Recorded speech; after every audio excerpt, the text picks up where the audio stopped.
It's Friday, February 7th. Let's talk PlayStation. So it's firmware week, or more so it has been firmware week. PlayStation 3 got firmware update 4.55, mandatory update, gotta download it if you want to play online games. And, you know, the usual software stability, some DVD and Blu-ray stability, playback added into that. Super exciting stuff, right? But I think what's more exciting is PlayStation 4's firmware update that came this week, which is 1.60, and it came with, yes, the headset support finally for Sony's own official headsets. So the Pulse headsets now work on PlayStation 4. Great stuff there. There's also support for Sony's new $100 headset that they just are recently releasing. So great, finally we got that support. Now let's get some of those major features that we've been talking about, like music playback, DLNA support, all that stuff. Let's hope that's coming soon. Moving on, Sony is claiming that PlayStation Vita sales have increased 163% in the UK following the PlayStation 4's launch, and citing the main reason for that is a lot of people that ended up buying the Vita within that sort of time period was that they bought it for remote play, which initially this news story seems good. It seems great for Vita. I think the one thing to take away from these news stories in regards to, you know, PlayStation Vita numbers and the sales, not to like diminish it, but at the same time, it kind of is diminished by the fact that it's not great, right? 163% sounds fantastic, but you know that's why they use a percentage. If they're confident in the numbers, then they'll just tell you they sold how many units. But if they're going to say 163%,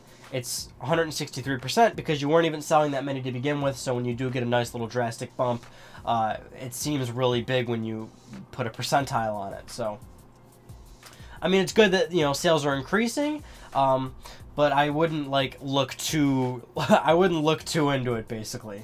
Sony is also claiming that PlayStation Plus subscriptions have tripled since the launch of the PlayStation 4. This would definitely add up. You know, if you're buying a PS4, if you want to play online games on that thing, you need a PlayStation Plus subscription.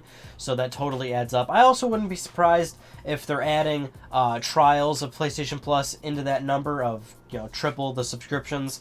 They're not only counting people that paid money for PlayStation Plus, but they're also counting people that just entered in a code and they haven't invested a dollar into it yet. But not to diminish that, you know, like, it's good, right?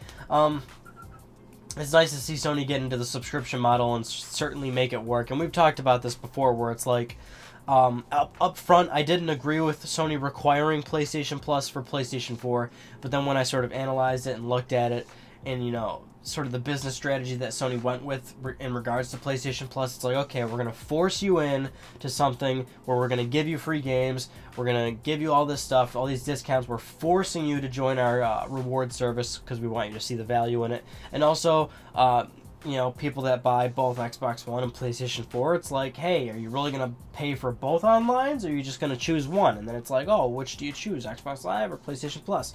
And then, you know, Sony gives the consumer that sort of Sophie's choice, and when you compare the two, one choice might seem easier than the other because one's giving you all these great games and one's giving you, like, barely anything. So I like the PlayStation Plus model. It's good to see that Sony's really, like, being aggressive with it, and it's probably going to grow. So as time goes on, we're learning more and more about The Order 1886, the game by Ready at Dawn.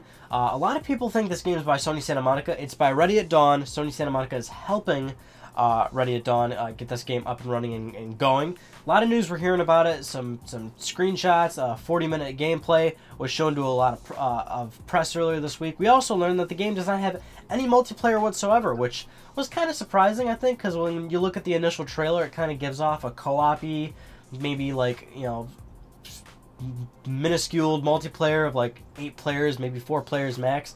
But despite that, like, I'm totally cool with that, right? Bring on an awesome single-player game, because that's what they're aiming for. And for those wondering, the game is going to be running 1080p, 30 frames per second. That's what they're shooting for. They're, you know, citing they want to go for a cinematic experience, but some of the things that they're listing in terms of how they're making this game, 4 times anti-aliasing, things like that. Sounds like the game is taking a lot of resources, so it might not be to the point where they can achieve 60 frames per second. Because I don't know, I feel like if you're a game developer, it'd certainly always be nice to hit that number. If you can hit it, why would you choose not to hit it?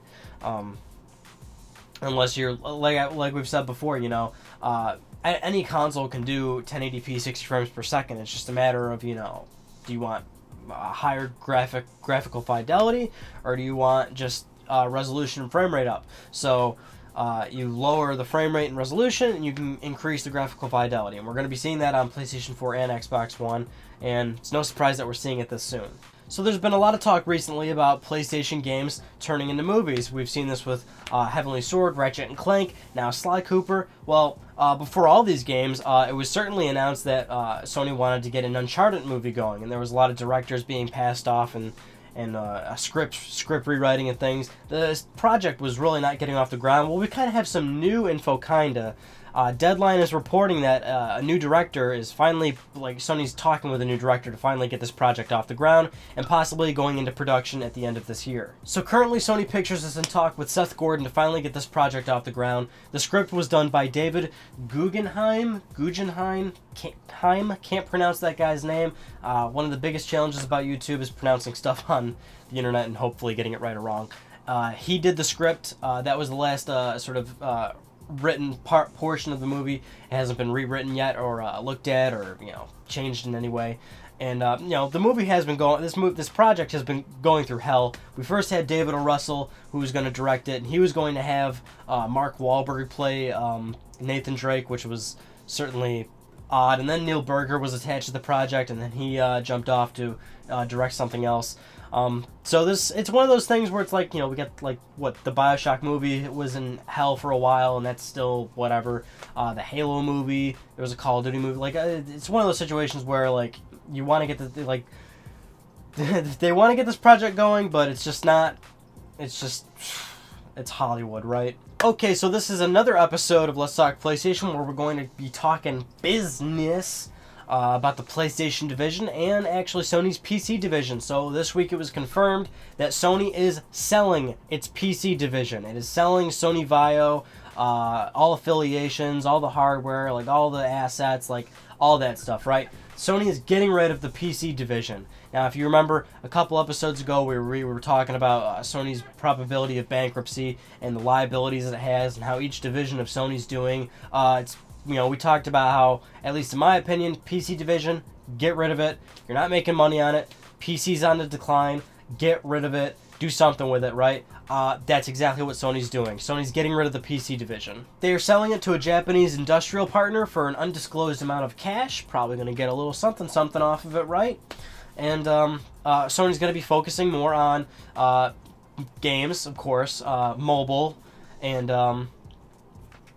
God damn it, what else? Tablets. This news, of course, is hot off the press that the PlayStation division and Sony's game division actually pulled a pretty good amount of profit due to the launch of the PlayStation 4. Sony sold 4.2 million as of December 28th, I think, and they're certainly very close to 5 million at this point, I'd have to imagine. 4.9, I think, is where they're at right now.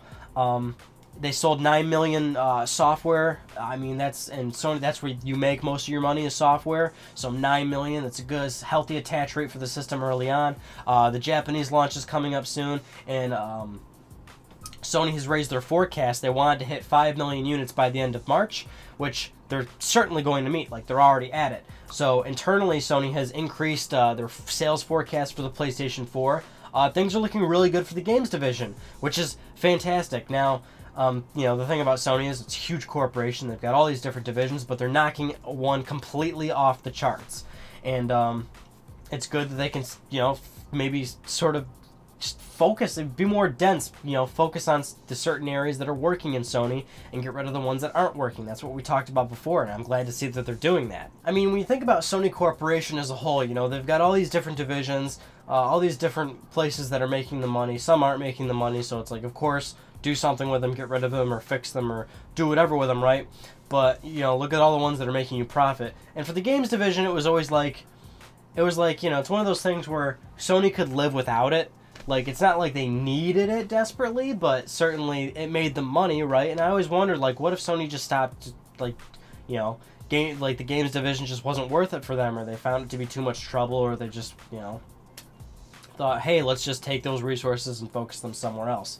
But, as time has gone on, all these developers that Sony's bought up, all the profit they're making from it now, and certainly how they bounced back from the PlayStation 3, kind of shows that Sony is really, really heavily invested in the games industry. And, you know, they're going on 20 years old at this point of being in the games industry. Now, not everything is, like, super peachy and perfect, you know. Sony's still got a long ways to go. They still got the TV division. You know, TV, they need to fix that next for sure, because they lose a lot of money on TVs. And, they're laying off 5,000 people, by the way. 1,500 in Japan, 3,500 worldwide, the rest of the world. You know, which will, you know, certainly save them money, but, you know, it's not like a cool thing to do. It's never cool to, like, lose your job. But, you know, the company's certainly made some strides the last few years. I would certainly have to imagine that it's good old Kaz Hirai making a lot of these changes. I mean, Kaz Hirai took the CEO position just a few years ago with his goal to, you know, get Sony on a good path, right? To finally fix all the problems with the company and the, you know, the downward spiral it's been on for nearly 10 years. The company has been on a 10-year decline, basically. So, get it back up. And the games industry is a good way to do that, right? I mean, it's fantastic how great PS4 has been doing so far. So this is really kind of a positive talk, you know. It's not all doom and gloom, this episode of Let's Talk PlayStation, because let's talk about how great the rest of this generation is going to be, because certainly it's shaping up to be quite awesome. Those are just some of the news stories I want to talk about with you guys. That concludes this week's episode of Let's Talk PlayStation. I'm Ryan Panecki. Thank you so much for talking with me. I'll see you all next Friday.